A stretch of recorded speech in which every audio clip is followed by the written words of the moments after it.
ఆరనీయుమాయి ఒడియం గుమ్మాడి ఒడియం ఎండనీయుమాయి ఒడియం ఎంతో సమయం. అరే అరే లా ఒక్కింతే లేక కదరా ఒడియాలు పెట్టుకుంటున్నాను. ఇంకో పద్యం చదివు. అమ్మో సత్య టీ అడిగి అరగంట అయింది మర్చిపోయి.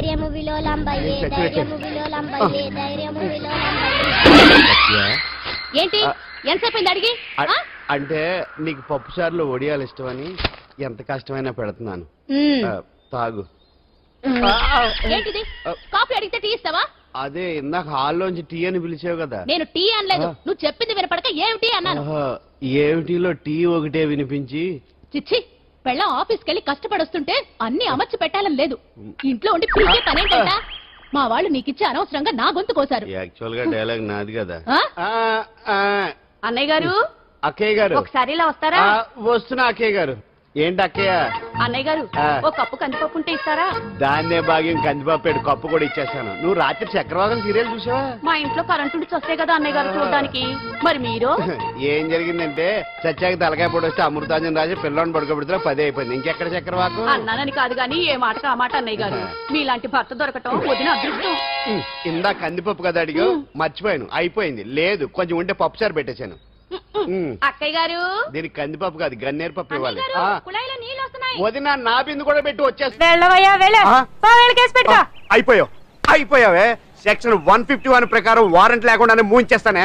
నా మీద దాదాగిరి చేసినందుకు ఒక కేసు, నా కుటుంబం మీద పుచ్చి వంకాయ హత్యా ప్రయత్నం చేసినందుకు అటెంప్ట్ టు మర్డర్ కింద సెక్షన్ 307 ప్రకారం ఇంకో కేసు పెట్టానుకో, లాక్కోలేక పిక్కోలేక చేస్తావు. ఇదంతా నీ పెళ్ళాం దగ్గరికి అంటే అక్కడ చూపించలేక ఇక్కడ చూపిస్తున్నా అన్న. అవును మన హరి లాయర్ కదా, ఆ విషయమే మనం మర్చిపోయాం. మనం ఏంటి ఆ విషయం ఆడే మర్చిపోయాడు. నీ మీద పరువు నష్టం వేస్తాను, ఈ కొట్టు లేకుండా చేస్తాను. నీ మీద రేప్ కేసు పెడతాను మామిడికి తెలియకుండా. చూడు పండు, నువ్వు నాకు పని చేసి పెడతావా? రోడ్డు పసడి ఏమైనా చేసి పెట్టాలా? కాదు, కేసు వాదించాలి. కేసా? అవును కేసే. అది నువ్వే వాదించాలి లాయర్ హరిశ్చంద్ర. ఏది మరొక్కసారి నాకు దానికి వినిపించిన పిలవ. ఒకసారి ఏం కర్మ, 100 సార్లు పిలుస్తా. Lawyer Harishchandra, lawyer Harishchandra, lawyer Harishchandra. కోర్టులో ముద్దాయని పిలిచినట్టు పిలిచినా గాని ఎంత ఆనందంగా ఉందో. పాండు, ఈ జన్మకి ఆనందం చాలు. నన్ను లాయర్ గా గుర్తించి మొట్టమొదటిసారిగా కేసు అప్పగించిన క్లయింట్ నువ్వు. ఎంత ఫీజు ఇచ్చి నీ రుణం తీర్చుకోగలను? ఏ బిర్యానీ వండి పెట్టడం తప్ప. అది సరే, నీకు నల్ల కొట్టు ఉందా? ఒడియాల మీద కాకులు వాలకుండా అదిగో అక్కడ ఏలాడేసింది.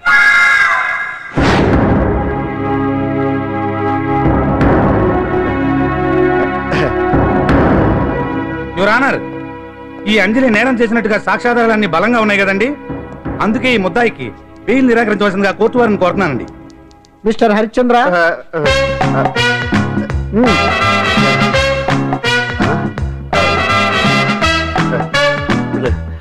యువర్ ఆనర్, ఆడపిల్ల జీవితం ఆవకాయ పచ్చడి ఒక్కలాంటిదే. ఉప్పు కారం తక్కువైనా, మెంతులు ఆవాలు ఎక్కువైనా, కల్తీ నూనె వాడినా, తడి చేతులు తగిలినా పచ్చడి పాడైపోద్ది. అలాగే తేడా వస్తే పచ్చడి ఆడపిల్ల జీవితం కూడా పాడైపోద్ది. అందుకని ఆవకాయ పచ్చడిలో ఆడపిల్ల. హరిశ్చంద్ర, మీరు చెప్పదలుచుకున్నదేదో సూటిగా చెప్పండి. చూసి చెప్పానా సార్? అదే యువర్ ఆనర్, నిజానిజాలు నిర్ధారణ కాకుండా అమాయకురాలను నా క్లయింట్ ని దోషి అనుకోవడం తప్పు కదా సార్. నా క్లయింట్ నిర్దోషి అని నిరూపించుకోవడానికి నాకు కొంచెం టైం కావాలండి. అందుకని ఈ కేసు వాయిదా వేసి బెయిల్ మంజూరు చేయవలసిందిగా కోర్టు వారిని కోరుకుంటున్నాను. ఏంటి ఏంటి ఏంటి నువ్వు కోరేది? అబ్జెక్షన్ యువర్ ఆనర్, ముద్దాయి బెయిల్ మంజూరు చేస్తే సాక్ష్యాధారాలన్నీ తారుమారు చేసే ప్రమాదం ఉంది. ఓహో భలే పనేనే. సాక్ష్యాధారాలు తారుమారు చేయడానికి ఇది స్త్రీ చేసినంత ఈజీ కాదు పీపీ గారు. నా క్లయింట్ కి తెలియకుండానే ఎవరో కావాలని ఇంట్లో డ్రగ్స్ పెట్టి ఈ కేసులో ఇరికించారు యువర్ ఆనర్. ఇంపాసిబుల్. తన ఇంట్లో తనకు తెలియకుండా అంత పెద్ద మొత్తంలో డ్రగ్స్ ఎవరైనా పెట్టగలరా? అంతెందుకంట మీ ఇంట్లో మీకు తెలియకుండా ఎవరైనా ఏ వస్తువైనా ఉంచగలరా అని. ఓహో న్యాయం జరిపించండి, ధర్మాన్ని కాపాడండి, నాకు అన్యాయం జరిగింది. అతను వదలండి. థ్యాంక్స్ అండి మహాప్రభువులు. ఎవరయ్యా నువ్వు? ఏమైంది? సార్, సీట్లో కూర్చున్న శిబి చక్రవర్తిలా ఉన్నారు. నాకు మీరే న్యాయం జరిపించాలి, ధర్మాన్ని కాపాడండి. జరిగిందేంటో ముందుకొచ్చి చెప్పండి. నా పేరు వాలేశ్వరరావు సార్. పొద్దున్నే మా చుట్టాల పని మీద కోర్టుకు వచ్చానండి. అప్పుడేమో నేను మెట్లు దిగుతున్నానండి, ఈ పబ్లిక్ ప్రాసిక్యూటర్ గారేమో మెట్లు ఎక్కుతున్నారండి.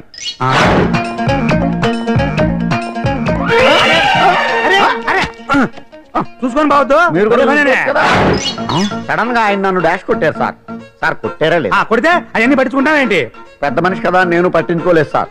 తెర పక్కకెళ్ళి చూస్తే జేబులో పర్స్ లేదు, మెడలో చైన్ లేదు. తిరిగి చూస్తే ఈయన లేడు. అంటే ఈ నాకు డాష్ కొట్టినట్టే కొట్టి నా మెడలో చైన్, జేబులో పర్సు కొట్టేశారు సార్. నేను కొట్టేయడం ఏంటి? నేను నీకు దొంగలా కనబడుతున్నానా? సార్, దొరైనా దొంగైనా దొరికేకే కదా సార్. భగవద్గీత మీద ప్రమాణం చేసి అంతా నిజమే చెప్తున్నానండి. కావాలంటే ఆయన జేబులు చెక్ చేయండి. నాది black colour leather money purse అండి. మా చైన్ కి వెంకటేశ్వర స్వామి లాకెట్ కూడా ఉందండి. చూడండి సార్. ఓహో, భలే పనినే. నీ వస్తువులు నాకాడ ఎందుకుంటాయి? కావాలంటే చూసుకోండి, చూపిస్తాను. చూసారా సార్, ఇవి నా వస్తువులే. కావాలంటే పర్సులో నా ఫోటో కూడా ఉండదు, చూడండి. అవును, ఉందండి. Mister public prosecutor, what is this? Your honour, ఈ రెండు నా జేబులోకి ఎలా వచ్చాయో నాకు తెలియదండి. అర్థమైంది. డాష్ కొట్టినప్పుడు ఇతనే నా జేబులో పెట్టుంటాడు. అంటే అవన్నీ మీరు కొట్టేలేదంటారు. భలే పనినే, ఇతనే పెట్టాడంటే. Thank you. Note this point your honour. Yes, you are correct. అవి మీ జేబులో ఎత్తనే పెట్టాడు. థ్యాంక్స్. క్షమించాలి యువర్ ఆనర్. సార్, కావాలనే నేను ఈ నాటకం ఆడించాను. పీపీ గారు ఒంటికి అంటుకున్న బట్టల్లోనే ఆయనకి తెలియకుండా అవి పెట్టగలిగినప్పుడు, ఒంటరిగా ఈ అంజలి ఉంటున్న ఇంట్లో తనకు తెలియకుండానే ఎవరో డ్రగ్స్ పెట్టే అవకాశం ఉంది కదా యువర్ ఆనర్. ఉంది కదా.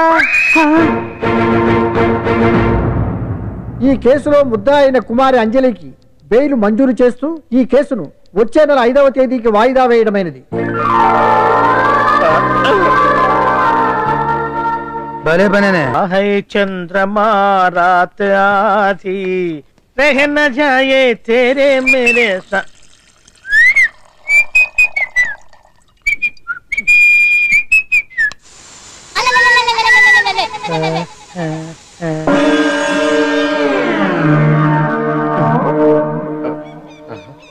బాత్రూంలో చుట్టుములు చేయింది, గమ్మత్తుగా ఉంది. అమ్మో, ఈ కట్లేది.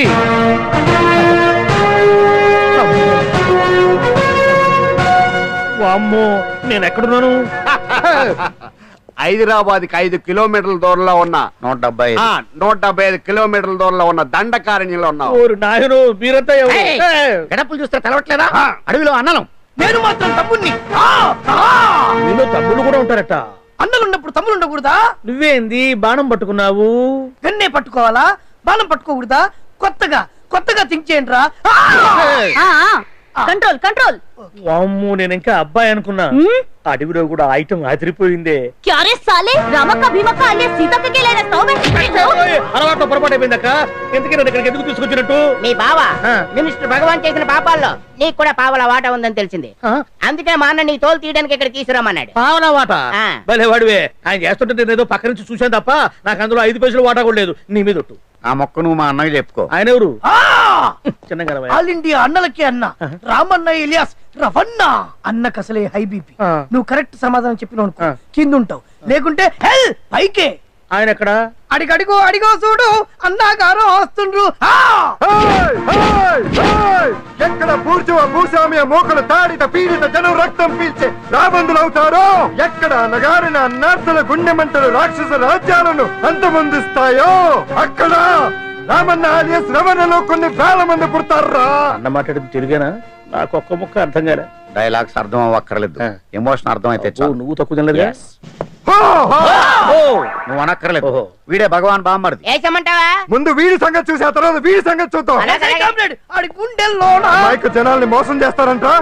రేయ్, నీ తోడలుడు సర్పంచ్ సంపత్రావు చందాలు వసూలు చేసిన డబ్బు ఎక్కడ దాచాడు? వాడి బలం ఏంటి, బలహీనతలు ఏంటి, టోటల్ గా వాడి మూమెంట్స్ ఏమిటి? రేయ్ చెప్పరా. BP BP BP BP BP BP తెప్పించుకురా.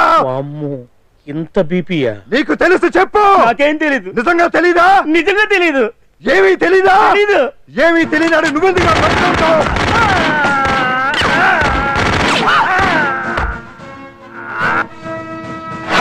ఒరే ఎర్రడా, అన్నా వచ్చే రావులమ్మా, అన్నా ఈ డెడ్ బాడీని తీసుకెళ్లి ఫైరింగ్ ప్రాక్టీస్ చేసుకోండి. వీడి సంగతి ఏంటి? ఎలాగో నిజాలు చెప్పడు. ఏం చేద్దాం? వీని తుపాకులతోటి బాణాలతోటి కాకుండా వెరైటీగా గొంతు వరకు కొత్తగా ఆలోచించండి అయ్యా, కొత్తగా ఆలోచించండి. పిచ్చోడా, ఎందుకు నువ్వు గొంతు కొరికేది? నేను చెప్పకపోతేగా నేను మొత్తం చెప్పేస్తా. సార్, ఆ భగవాన్ అనేవాడు పెద్ద యదవా. ఈ విషయం అందరికీ తెలుసు. వాడికి ఎన్నో దొంగ వ్యాపారాలు ఉన్నాయి. ఈ విషయం కూడా అందరికీ తెలుసు. బినామీ పేర్లతో వాడు నడిపే సాయినాథ్ ఫార్మాస్యూటికల్స్ కంపెనీలో మత్తు ఇంజక్షన్లు తయారు చేసి విదేశాలకు ఎక్స్పోర్ట్ చేస్తా ఉంటాడు. ఇక దౌర్జన్యాలు, భూకబ్జాలు, హత్యల గురించి చెప్పే పనే లేదు. అన్నిటికంటే ముఖ్యమైనది ఐటమ్స్ వీక్నెస్. చెట్టుకు చీర కట్టినా సొంగగా చేస్తారండి. ఏమండి, మీరేమనుకోకపోతే ఒక మాట చెప్తారండి. రోజు నోట్లోకి ముద్ద లేకపోయినా ఒప్పుకుంటాడేమో కానీ బుద్ధి లేకపోతే మాత్రం ఒప్పుకోండి. మోజు పడ్డాడా అంతే. ఇంకొకటి 2 నెలలకు ఒకసారి అరకు వ్యాలీకి వెళ్ళి గవర్నమెంట్ గెస్ట్ హౌస్ లో రెస్ట్ తీసుకొస్తుంటాడు. ఎందుకు అనుకున్నారు? అందుకే ఐటమ్స్ అంటే పడి చేస్తాడు. ఇక్కడ కూడా 2 గెస్ట్ హౌస్ కట్టించాడు. అందుకే చూసారా, గొక్క తిప్పుకోకుండా ఎన్ని విషయాలు చెప్పాను. ఇక నేను బయలుదేరుతానండి. కట్లోపదేవాయ స్వామి.